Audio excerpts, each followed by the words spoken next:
હા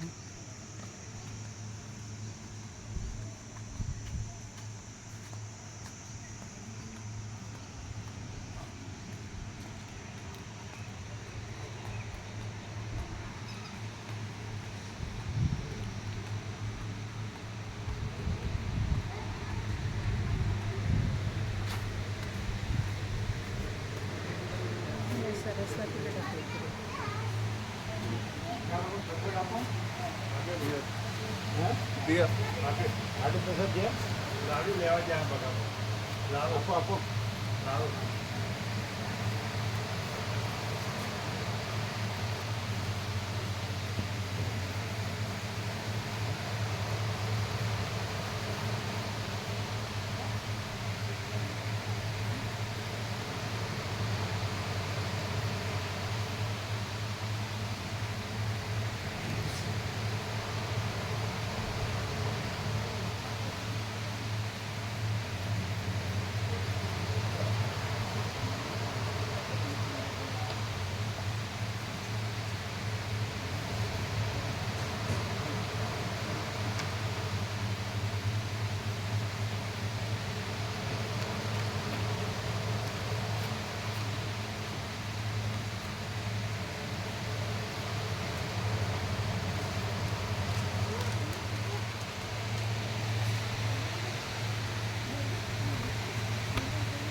પેલા એક કોથળી હતી એમાં જ મૂકી દેવા હતા ને બે કોથળી શું કામ બનાવી એમને સહેલું પડે લઈ જવામાં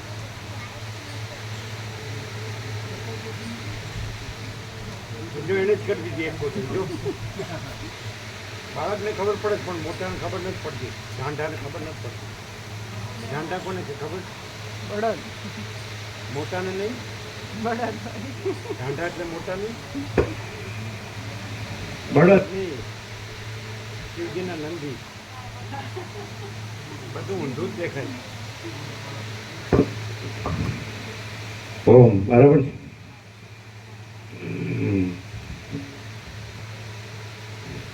આજે જોયું આજે એ થોડું આગળ વ્યાપકમાં આવ્યું આજે જોયું જોજો વ્યાપકમાં આવ્યા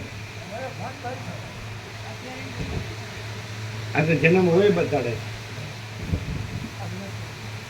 બંધ છે અમે જોયું ને બળદેવ પ્રભુ નહીં અમે જોયું બરાબર છે ને વ્યાપકમાં મોકલ્યું છે આજે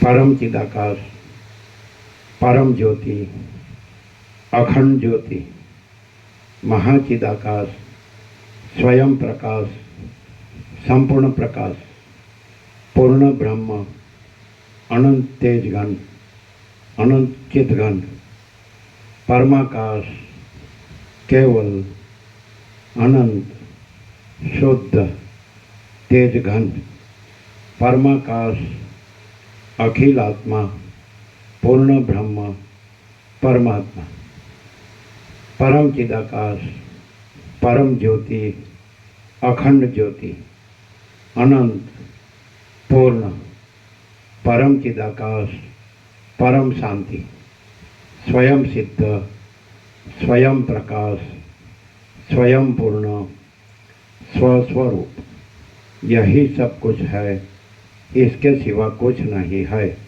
शून्य बहस अनंत कोटि महाकल्पो है ही नहीं महाचिदाकाश स्वयं प्रकाश संपूर्ण प्रकाश महाचिदाकाश ज्योति अनंत अखंड अभेद महाचिदाकाश ज्योति महातत्व महासामान्य महाचिदाकाश स्वसंवेद्य सहज निर्विकल्प महाचिदाकाश परम कैवल्य परम शांति परम चिदाकाश अनंत पूर्ण निरपेक्ष सत्य अनंत संपूर्ण अपरिगी निर्भ्रांत निरपेक्ष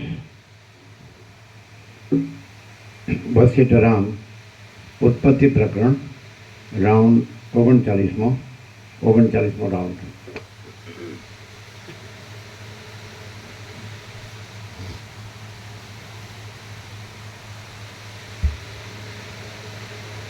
આદ્ય પરબ્રહ્મ સદગુરુ દેવ કી જય.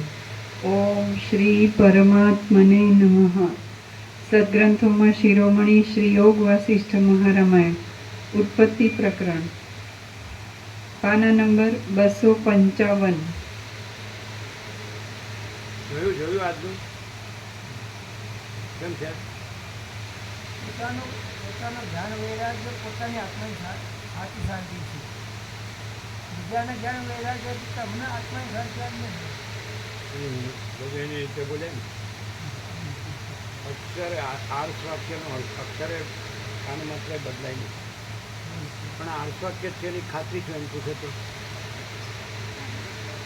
એની ખાતરી છે.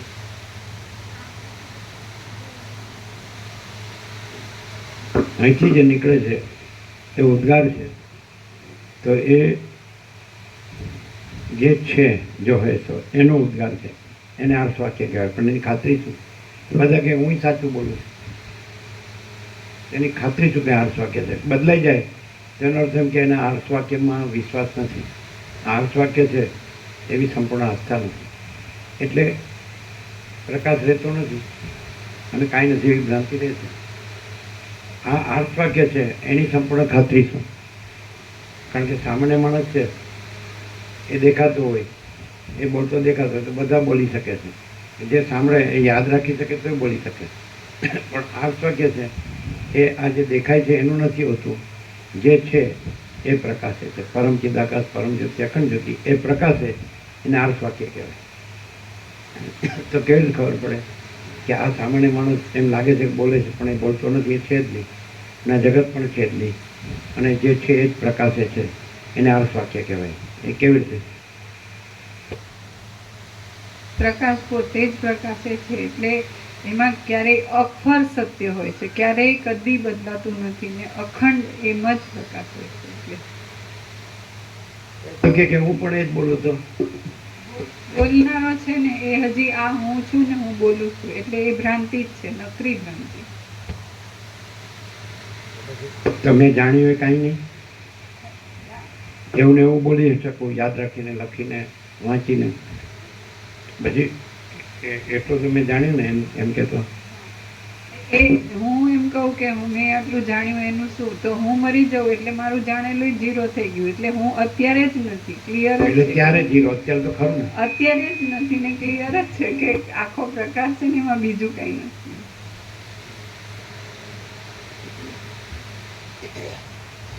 સર્ગ 54મો. મરણનો ક્રમ, કર્મના આચરણથી ભોગ તથા આયુષ્યનું પ્રમાણ. એમ કે હું જેટલું સાચું કહું એટલું તો સાચું, હું જે ખોટું કહું એ ખોટું, પછી હું જે સારું કહું તો સારું ને હું નડસો કહું એ નડસો, તો એટલું તો એનું સાચું ને સારું તો સાચું ને સારું ખરું. એનું સત્ય વિશેની એ ધારણા થઈ, એની અંદર સત્યનો પ્રકાશ જે ઓરિજિનલ રિયલ છે. અમે એમ કીધું કે અમારું બધું સાચું છે ને અમારું બધું સારું છે, તો સાચું ને સારું હોય તો સાચું ને સારું કીધું હોય તમને શું ખોટું? મૂળ પ્રકાશ છે એ કંઈ પણ દેખાય કે બોલે છે કે પ્રકાશે છે કે સારું છે કે સાચું છે કે કંઈ પણ, તો એ મૂળ પ્રકાશ જ મૂળ પ્રકાશ છે. અને બીજા કોઈ પણ હું બોલી દઉં, કોઈ પણ બોલે તો એ ભ્રાંતિ ભેળસેળ હોય, અને ભેળસેળ હોય ત્યાં નકરી ભ્રાંતિ જ હોય, એમાં સત્ય ન હોય. કે ભાઈ અમારું બધું સાચું છે ને સારું છે, તો સાચું ને સારું હોય ને સાચું ને સારું કે શું ખોટું?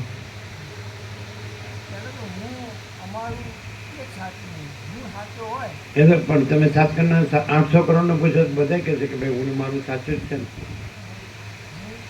બીજું આપણે ન દેખાતું હોય થોડું પ્રમાણ ગણાય, જે દેખાતું હોય આખા વર્લ્ડનું જે બધું દેખાતું હોય એ જ ગણાય. આપણે એકલા ક્યાં કહીએ 7 કરોડ 800 કરોડ કે ભાઈ અમે ને અમારું બધું સાચું છે ને સારું છે.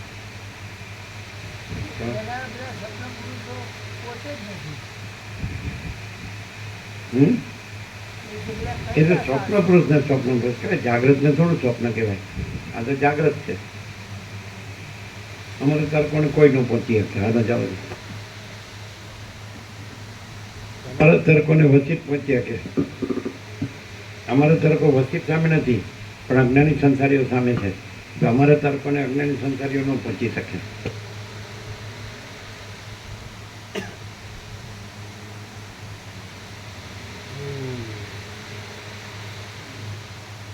આમાં શક્તિ નથી લાગતી, ના. આમ ફેર પડે છે હા. સ્વાસ્થ્યમાં, આરોગ્યમાં. હા. કેવો? સ્વસ્થતા. હે? સ્વસ્થતા. એટલે મનની માનેલી ના, મનની માનેલી નહીં, સાચી સાચુકડી.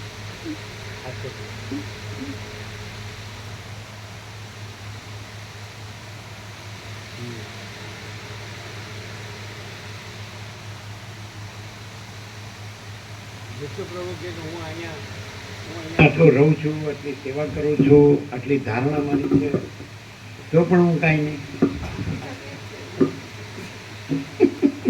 હા, તો શું આપણે એ બધું એમાં આવી જાય ધારણામાં. માચીદાગર સબ કુછ છે, મેં કુછ નહીં, એ પણ ધારણામાં આવી જાય. આમ કઈ રાહત લાભ મળે ખરો એમ? આમ પ્રેક્ટિકલ સાચું કે કોઈ માણસ એમ કે ભલે હું ગમે તેવો હોઉં અને ગમે તે કરતો, ગમે એમ રહેતો, ગમે એમ જીવતો હોય, જીવો ને જીવું છું, જીવીશ કે મરીશ, પણ ખરેખર અહીં શું છે એના વિશે તમે સાચું કહો શું કહો? બહાર જાઓ, ગમે ત્યાં જાઓ વર્લ્ડમાં, તો તમને કોઈ પૂછે કે તમને શું જાણ્યું, તો તમે કહો તમે ગમે તે હો, તમે કહો હું ગમે હોય, પણ ક્યાં શું છે તો તમે શું કહો?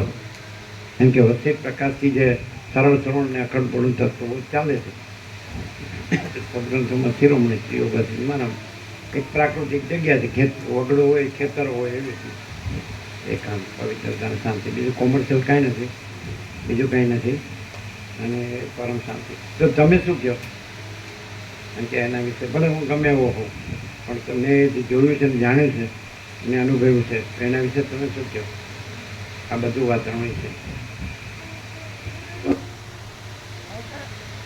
સાચી વસ્તુ ભોગવવા મળે છે, સાચી વસ્તુ જાણવા મળે છે, અને જે ખોટી છે એ આપણને જાણવા મળે છે કે ભાઈ આ ખોટી છે, આ સાચી છે. મારે પરમાત્મા જ એક સત્ય છે.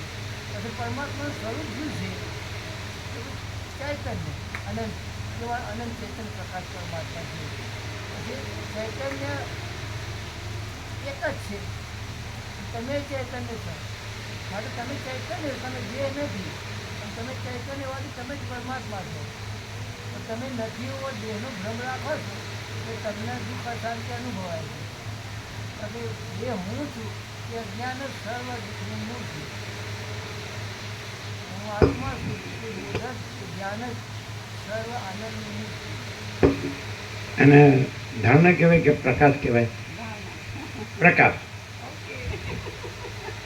કારણ કે પ્રકાશ જ છે, ધારણા ભ્રાંતિ છે. એટલે તમે પોતે પ્રકાશ થઈ જાઓ, બીજાને ધારણા કહો.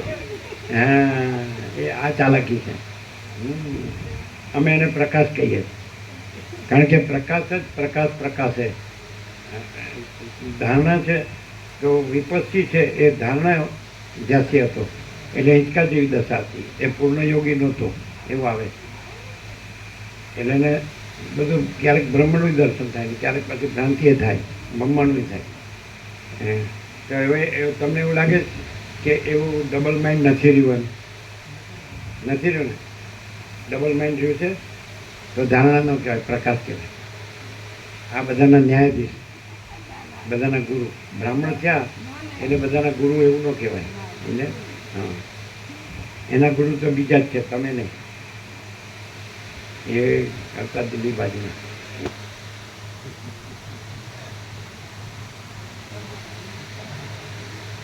ખબર એના સાતેક જણા હતા, એટલે એ ત્યાં આવતા ગાંધીનગર. એટલે આપણે ગાંધીનગર પંચદેવમાં તત્વ થયો એટલે 7 જણાએ સાંભળ્યું એટલે આવી ગયા. પછી કે આ સત્ય. એમાં નટુ પ્રભુને એકદમ એ હતા, કાનજી પ્રભુ હતા. એ કાનજી પ્રભુને ખબર નહીં, વર્ષોથી ઊંઝામાં થાય છે, ઊંઝા એનું ગામ. એ તો ત્યાં હતા એટલે બધું તમે અહીં કેમ આવે? એટલે કે ત્યાં બધું સગાવાલાને બધા આવડ જવડ એનાથી ફરી એમ જો. અને હવે એ પાછું ત્રિમૂર્તિમાં જ જતા હતા. પછી વિદેશમાં જાય ને ચિરંજીવ વિદેશમાં હોય અમેરિકા હોય એવું બધું. અને બીજા પણ હતા, બધા 7 હતા. અને અમારો વિશ્રામ હતો ત્યાં આવતા.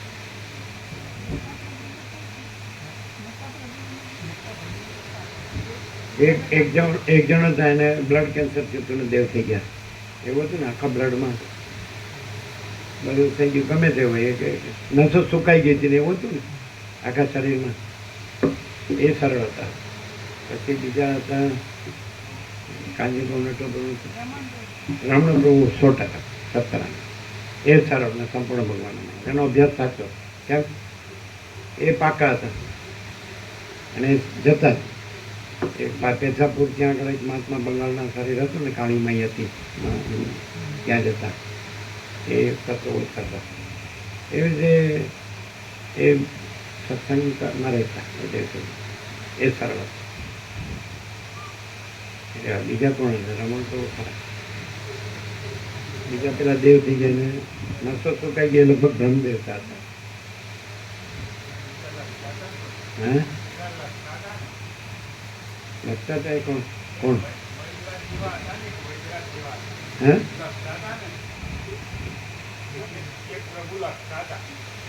કોણ હતું એ? એટલે અવસ્થાવાળા હતા.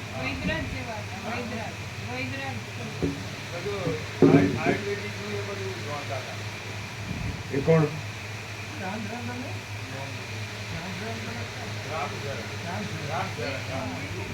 રામચરણ તો એમના ગામના હળવદના. અરે એ એમના નહીં. રામચરણ એમના ગુરુભાઈમાં ના આવે. એમના ગુરુભાઈ તો 7 જ હતા ગાંધીનગરમાં. હવે પાછું એનું એ રિપીટ કરશે. રામચરણ તો એમના બાપુજી હતા ને જે કેશવપ્રભુના મિત્ર હતા હળવદના બ્રહ્મદેવતા ગુલાબી પહેરતા હતા. એટલે અમે નર્મદામાં નિકોરમાં સ્નાન કરતા હતા ને એટલે એક જણ દેવ થઈ ગયા લાવ્યા હતા એમ. અને પછી રામચરણે સ્નાન કરાવ્યા. અમે બધા 2 રામચરણ આવ્યા. એક પેલા રામચરણ થઈ ગયા હતા એને લાવ્યા હતા સંસ્કાર કરવા. અને એક આ રામચરણ એમ કીધા 2 રામચરણ આવ્યા નિકોરા નર્મદા. એ એમના ગુરુભાઈમાં નહીં. તમે આ ગપ્પામાં કોણ? પંડ્યા નાના એક નાની ઉંમરના હતા કોઈ પંડ્યા ખરા. અમે ન કીધું બ્રહ્મદેવતા હવે બોલ્યા.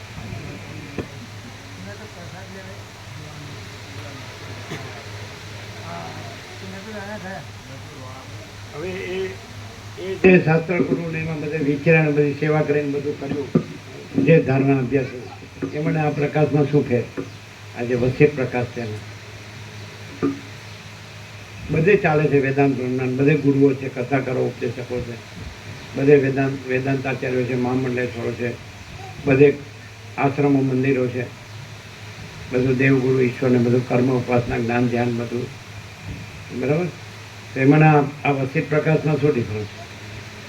એમાં એવું લાગે કે ભાઈ આ હું છું, હું મનુષ્ય જન્મ ધારણ કર્યો એટલે હું મારા મોક્ષ માટે પ્રયત્ન કરવો જોઈએ. સત્સંગમાં જઈએ તો સાંભળવા મળે કે એમાં અંતકરણ શુદ્ધિ, પછી અંતકરણ એકાગ્રતા, પછી સાધન પ્રતિષ્ઠા, પછી ગુરુના શરણે જઈને શ્રવણ મને નીકળી જશે. એમ કરતાં એમ બોધ થાય તો તમે નિત્ય મુક્ત થયો બોધ થઈ જાય. તમે જીવન મુક્તિ અને વિજય મુક્તિ પામો.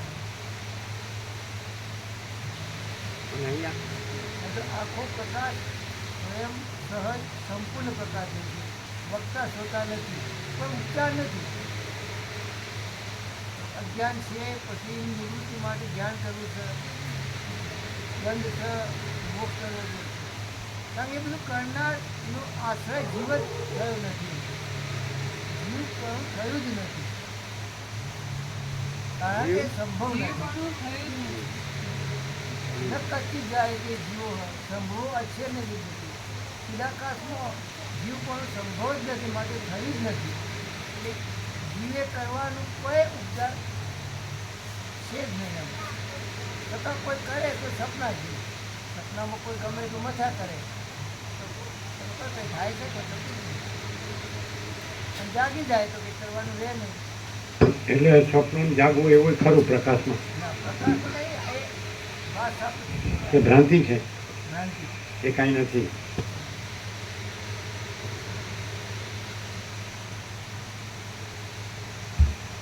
પાના નંબર 255, ડાબી બાજુ સેજ ઉપર. શ્વાસોચ્છ્વાસના ધ્વનિથી તેની સર્વ ઇન્દ્રિયોના છિદ્ર પૂરાઈ જાય છે. સૂર્યાસ્તને સમયે જેમ સર્વ દિશાનો પ્રકાશ ઝાંખો પડી જાય છે, તેમ મરણ સમયે તેની સર્વ ઇન્દ્રિયો મલિન થઈ જાય છે, અર્થાત પોતપોતાના વિષયો ગ્રહણ કરી શકતી નથી. પશ્ચિમ દિશાની સંધ્યા થતી વેળાએ જેમ દ્રષ્ટિને પૂર્વાપરનું જ્ઞાન થતું નથી, તેમ નબળી થયેલી તેની સ્મૃતિને પૂર્વાપરની ખબર પડતી નથી. મોહ થવાથી તેનું મન વિવેક જ્ઞાન શક્તિથી રહિત થઈ જાય છે અને તેથી તે મહામોહમાં ડૂબી જાય છે. આમ મહામોહ થાય છે, તેથી પ્રાણવાયુ તેના અંગની સ્થિતિને ધારણ કરતો નથી. પછી પ્રાણવાયુ ચાલવાને સમર્થ રહેતો નથી, એટલે તેને ગાઢ મૂર્છા આવે છે. આ પ્રમાણે મોહ, વેદના તથા ભ્રમ એ ત્રણને એકબીજાથી પોષણ થવાથી પ્રાણી પથ્થરની જેમ જડ થઈ જાય છે. આ પ્રમાણે સૃષ્ટિમાં આરંભથી જ મરણનો ક્રમ ચાલ્યો આવે છે. જ્ઞાની લીલા બોલી, હે દેવી, દેહધારી મનુષ્યને મસ્તક, હાથ, પગ વગેરે દેહના 8 અંગ છે, તે છતાં તેને વ્યથા, મોહ, મૂર્છા, ભ્રમ, વ્યાધિ તથા અચેતના થાય છે. તેનું કારણ શું? દેવી બોલ્યા, સૃષ્ટિ ઉત્પન્ન થઈ ત્યારથી જ ક્રિયાશક્તિ જેમાં પ્રધાન છે એવા ઈશ્વરે સંકલ્પવાળા કર્મથી એવું નિર્માણ કર્યું છે કે અમુક અમુક જીવને બાળક, યુવાન અથવા વૃદ્ધાવસ્થામાં અમુક કાળ સુધી અમુક પ્રકારનું દુઃખ થશે. આવું નિર્માણ કરવાથી સંકલ્પના સ્વભાવને લીધે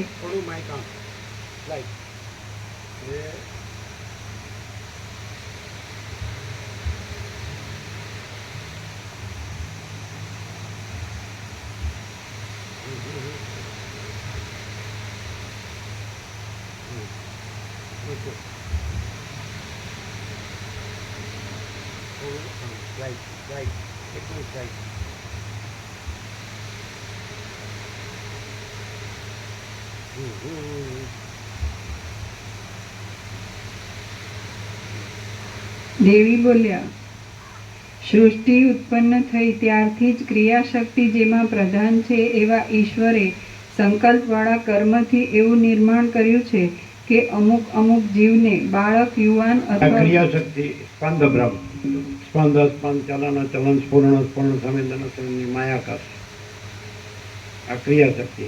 એટલે એ સ્પંદ બ્રહ્મથી જ એ પરમ સત્તા પરબ્રહ્મ ઈશ્વર કહેવાય છે. અને સ્પંદ બ્રહ્મ નથી એટલે ઈશ્વર નથી, અને પરમ સત્તા પરબ્રહ્મ છે. ક્રિયાશક્તિ એટલે જે 3 શક્તિ કીધી છે ઈશ્વરની, એમાં મહાલક્ષ્મી, મહાસરસ્વતી, મહાકાલી. તો એમાં મહાલક્ષ્મી ઐશ્વર્ય શક્તિ, અને સરસ્વતી, મહાસરસ્વતી જ્ઞાન શક્તિ, અને મહાકાલી ક્રિયાશક્તિ. એ છે, સમજ્યા? પણ એ શક્તિઓને ભાસ નહીં શકે. તો power of possibility, power of ability. સ્વરૂપ સામર્થ્ય એટલે કેવળ સ્વરૂપ, પરમ ચિદાકાશ, પરમ જ્યોતિ. એટલે સ્વરૂપ છોડતું નથી ને, સ્વરૂપથી બીજું થતું નથી. અને આ પછી ભ્રાંતિ આવી, શરૂ થઈ ક્રિયાશક્તિ, કાલી, કાલરાત્રિ. એટલે એ કાલીથી એ પરમ સત્તા પરબ્રહ્મ, જે અખંડ સચ્ચિદાનંદ, તો એ જ ઈશ્વર કહેવાય. પણ ભ્રાંતિ એટલે અનંત સમાન, અનંત મહાસાગરનું જળ હાલે દુલે એ ક્રિયાશક્તિ. હાલવા દુલાથી એ જ મહાસાગર, એ મહાચિદાકાશ, સ્વયં પ્રકાશ, સંપૂર્ણ પ્રકાશ ઈશ્વર કહેવાય. પણ હાલવું દુલવું એ ભ્રાંતિ નથી, ક્રિયાશક્તિ નથી. સમજાય? એટલે ઈશ્વર ના કહેવાય, હાલવું દુલવું નથી. એટલે અનંત સંપૂર્ણ મહાચિદાકાશ, મહાસાગર, એટલે મહાચિદાકાશ. ક્લિયર? બીજું, હવે દાખલા તરીકે તમારી લઘુતા ગ્રંથિ હોય તો રામકૃષ્ણ પરમહંસ એની લઘુતા ગ્રંથિમાં તમે આવી જાઓ, કારણ કે એનો ઉપદેશ તમને અસર કરવાનો જ. કારણ કે તમારામાં કામિની કાંચનની આસક્તિ હોય તો એનો ડગલે પગલે કીધું કે મનમાંથી કામિની કાંચનની આસક્તિનો ત્યાગ થયા છે ઈશ્વર દર્શન થાય છે. એટલે તમે એની લઘુતા ગ્રંથિમાં આવો. એની લઘુતા ગ્રંથિમાં આવો એટલે તમે કાલી સુખથી અટકો અને અહીં તમે કાલીથી નીકળી જાઓ કે ભાઈ તમે આ છો જ નહીં, કામિની કાંચન છે જ નહીં, અને જીવ જગત છે જ નહીં, દ્રષ્ટા દ્રશ્ય છે જ નહીં, દેહ દ્રશ્ય હું મારું છે જ નહીં, રાગ દ્વેષ છે જ નહીં, બડા છોટા ભલા બુરા ભેદાભેદ છે જ નહીં. તો તમે રામકૃષ્ણની લઘુતા ગ્રંથિમાં ના આવો તો કાલીની લઘુતા ગ્રંથિમાં ના આવો. રામકૃષ્ણ કાલી કાલી કાલી જ કર્યા કરે. છેવટે દેહ શાંત થયો તો 3 વખત કાલી કાલી કાલી બોલ્યા. તો તમારે પછી મા શારદા અને પછી વિવેકાનંદ, પછી તો એ વિવેકાનંદના બધા ગુરુભાઈઓ જે સંન્યાસ, પછી એની પરંપરા, પછી એ મઠ અને મિશન ને પછી એના બધા કાર્યો ને પછી એમાં સમજાય આ બ્રહ્મચર્ય આ સંન્યાસ ને આ વેદાંતનો અભ્યાસ ને બધું કર્મ ઉપાસના જ્ઞાન ધ્યાન કોઈ છે નહીં. ખબર પડે? હવે એ તમને એની લઘુતા ગ્રંથિ કેમ છે કે તમારામાં જે નથી એવી ભ્રાંતિ છે, તો એ ભ્રાંતિ તમે કાઢી નાખો તો એની લઘુતા ગ્રંથિ ના રહે. આ પ્રેક્ટિકલ, આ ઇન્ડેટ છે, એની જરૂર નથી. ક્રિયાશક્તિ એટલે અનંત મહાસાગરનું જળ હાલે ધૂલે અને પછી અનંત મોજા આકારે ભાસે. એ મોજા એ સંકલ્પ, સમજાય? એટલે એ સંકલ્પ એ હિરણ્યગર્ભ અને એનું સ્થૂળ રૂપે વિરાટ, અને એ હાલવા દૂરવાથી આખું જે જળ એ મહાચિદાકાશ મહાસાગર, સમજાય? એ ઈશ્વર. પણ ઈશ્વર નથી, કારણ કે હાલવું દૂરવું નથી, ક્રિયાશક્તિ નથી, એટલે ઈશ્વર નથી. પછી હિરણ્યગર્ભ નથી, વિરાટ સંકલ્પે નથી, અને સ્થૂળ દ્રશ્ય પણ નથી. હવે આ વસ્તુ વચ્ચે સિવાય ક્યાંય નથી. એટલે જે ગુરુ ગ્રંથિવાળો હોય તો એ એમાંથી નીકળી જ ન શકે. અને આને જાણે, હવે એ માન્યો કે આ જાણે, વાંચે અને સમજે, વિચારે તો પણ એ છોડી ન શકે. પેલી ગ્રંથિ ન છોડે ત્યાં સુધી. ગ્રંથિ છોડે તો એ ક્યારે છૂટે? મહાચિદાકાશ સબ કુછ છે મેં કુછ નહીં એવું થાય. જો હું આ છું તો કોઈને કોઈની લઘુતા ગ્રંથિ રહેવાની. એને એવું ન થાય કે હું ઈશ્વરથી વધુ છું. મમ્મી વાંચો જીવો કે જીવો બુદ્ધ સનાતન, એમ લાગે હું ઈશ્વરનો જ છું. એટલે કોઈને કોઈને પકડી રાખે, રામને કે કૃષ્ણને, શિવ શક્તિ, દત્ત ગણપતિ, હનુમાન, કોઈ બાબાજી કે કોઈ જીસસ કે કોઈ નાનક કે બુદ્ધ કે મહાવીર કે જતું એક છે રામકૃષ્ણ કે રમણ. તો અહીં કાંઈ ન આવે. પરમચિદાકાશ પરમજ્યોતિ અખંડ જ્યોતિ, મહાચિદાકાશ સ્વયં પ્રકાશ સંપૂર્ણ પ્રકાશ, પૂર્ણ બ્રહ્મ અનંત તેજગણ અનંત ચિદગણ, પરમાકાશ કેવલ અનંત શુદ્ધ તેજગણ, પરમાકાશ અખિલાત્મા પૂર્ણ બ્રહ્મ પરમાત્મા પૂર્ણ વિરામ, અનંત પ્રકાશ, અનંત આનંદ, અનંત શાંતિ. કેમ આ વસ્તુ ક્યાંય નહીં મળે, ક્યાંય નહીં મળે. તમે ક્યાંય ને ક્યાંય જતા જશો. કારણ કેમ? તમે તમારી લઘુતા ગ્રંથિથી થોડુંક અધિક માનશો, જે તમારામાં ન હોય એવું એનામાં દેખશો, એટલે એ કર્યા કરશો, એ કરાવશે એવું કરશો, એની પ્રેરણામાં વધશો. પણ તમને એવો ખ્યાલ નહીં આવે કે આ સર્વસ્વ નથી, અને આકાશથી પણ મોટો આખો અનંત પ્રકાશ છે, કેવળ પ્રકાશ છે, ચૈતન્ય પ્રકાશ છે. બીજું એ સ્વરૂપ છોડતો નથી, એને સ્વરૂપથી બીજું સ્વરૂપ. એમાં આકાશ નથી, અને આકાશમાં રહેલો આ બધા અનંત સૂર્યો કે બ્રહ્માંડો કે સૃષ્ટિઓ કે દ્રશ્યો એ કશું છે જ નહીં. એ વસિત સિવાય ન થાય. આ સંપૂર્ણ સ્વર્ણભુજ. આજે 39મો રાઉન્ડ છે. અમે અખંડ રહ્યા છીએ, અને જે સત્ય રહ્યા છીએ એ સત્ય, જે સત્ય છે એ જ સત્ય રહ્યા છીએ, એ સત્ય પ્રકાશી રહ્યા છે. પણ કોણ પકડી શકશે? એ ક્યાંક ને ક્યાંક પોતાના દેહાદેશની લઘુતા ગ્રંથિ હશે, અને પોતામાં જે ન્યૂનતા હશે, તો એનાથી ઉપરનો કોઈ માણસ એને દેખાશે તો કે આ ના બરાબર છે, આ ગુરુ કરવા જેવું, અને એ કેમ કરવા જેવું, તે ત્યાં અટક્યો હશે. એ કાઢી નાખે કે હું આ છું, એ કાઢી નાખે. તો પછી બીજું કંઈ લઘુતા ગ્રંથિ ગુરુતા ગ્રંથિવાળું એનામાં આવે નહીં, રહે નહીં. અને પછી આ તો રહેલું જ છે. રમણ કહે છે પરમાત્મા પ્રથમ से रहा है, नया आता नहीं. અને જ્યાં અહંકાર નહીં હોતા है वहाँ परमात्मा स्वयं प्रकाश है. ડાયરેક્ટ જો है. કેમ છે? હવે આ ગમે તે કોઈ એને સાંભળે કે ન સાંભળે, ગણે કે ન ગણે, વિચારે કે ન વિચારે, સમજે કે ન સમજે, જાણે કે ન જાણે, અનુભવે કે ન અનુભવે, જો હૈ સો હૈ. હું નથી, બીજું કોઈ નથી, કાંઈ નથી, કાંઈ થતું નથી. જો હૈ તો હૈ. પરમ ચિદાકાશ, પરમ અખંડ, મહાચિદાકાશ, સ્વયં પ્રકાશ, સંપૂર્ણ પ્રકાશ, પૂર્ણ બ્રહ્મ, અનંત તેજગણ, અનંત ચિદગણ, પરમાકાશ કેવલ અનંત શુદ્ધ તેજગણ, પરમાકાશ અખિલ આત્મા પૂર્ણ બ્રહ્મ પરમાત્મા. પછી ગુરુતા ગ્રંથિ લઘુતા ગ્રંથિનો સવાલ જ છે. ઈશ્વર અને જીવ, ગુરુ અને શિષ્ય, અજ્ઞાન જ્ઞાન અને અજ્ઞાન, બંધ અને મોક્ષ, બડા છોટા ભલા પૂરા ભેદ, કોઈ નહીં, કુછ નહીં, કુછ હોતા નહીં. એ અખંડિત વસ્તુ છે એમ શબ્દ આવે છે.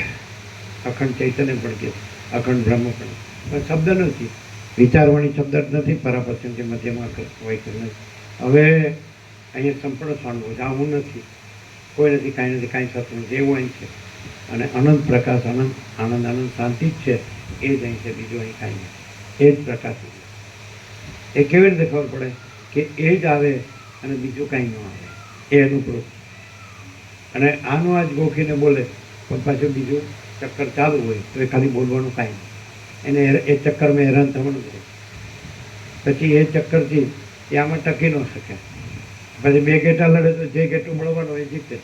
તો વૈરાગ્યાત્મક જ્ઞાન ઘેટું મળવાનું હોય વસિત પ્રકાશથી, તો એ તો પરમ ચિદાકાશ તેજમાં તે, જ્યોતિમાં જ્યોતિ, એ પરમ ચિદાકાશ પરમપદ પૂર્ણ વિશ્રાંતિ જે રામ ચાહે છે, બરાબર. એ જ પછી નિર્વિકલ્પ સમાધિને આત્મ સાક્ષાત્કારને સમ્યક પ્રબુદ્ધપણું ને સિદ્ધપણું કે મા સિદ્ધપણું કે એ કોઈ જુદી વસ્તુ નથી. પછી તો જો હે સો જ છે. આ બધું સાપેક્ષ થતી ગયું. અને આ તો પરમ ચિદાકાશ અનંતપૂર્ણ નિરપેક્ષ સત, અનંત સંપૂર્ણ પરેકી નિર્માણ નિરપેક્ષ. તો એ તો જો હે સો, એ કોઈ વ્યક્તિ નથી. એમાં કોઈ વ્યક્તિ નથી, કોઈ વ્યક્તિ એ નથી, વ્યક્તિ છે જ. અને એ જ છે જો હે સો. એટલે એક અસ્તિત્વ વ્યક્તિત્વ વગરનું, કેન્દ્ર વિનાનું અનંત, અને બધાનો અને કોઈનો નહીં. આપણે ઉલ્લેખો પહેલેથી ઇનેક્ટ બાળપણના ઉલ્લેખ.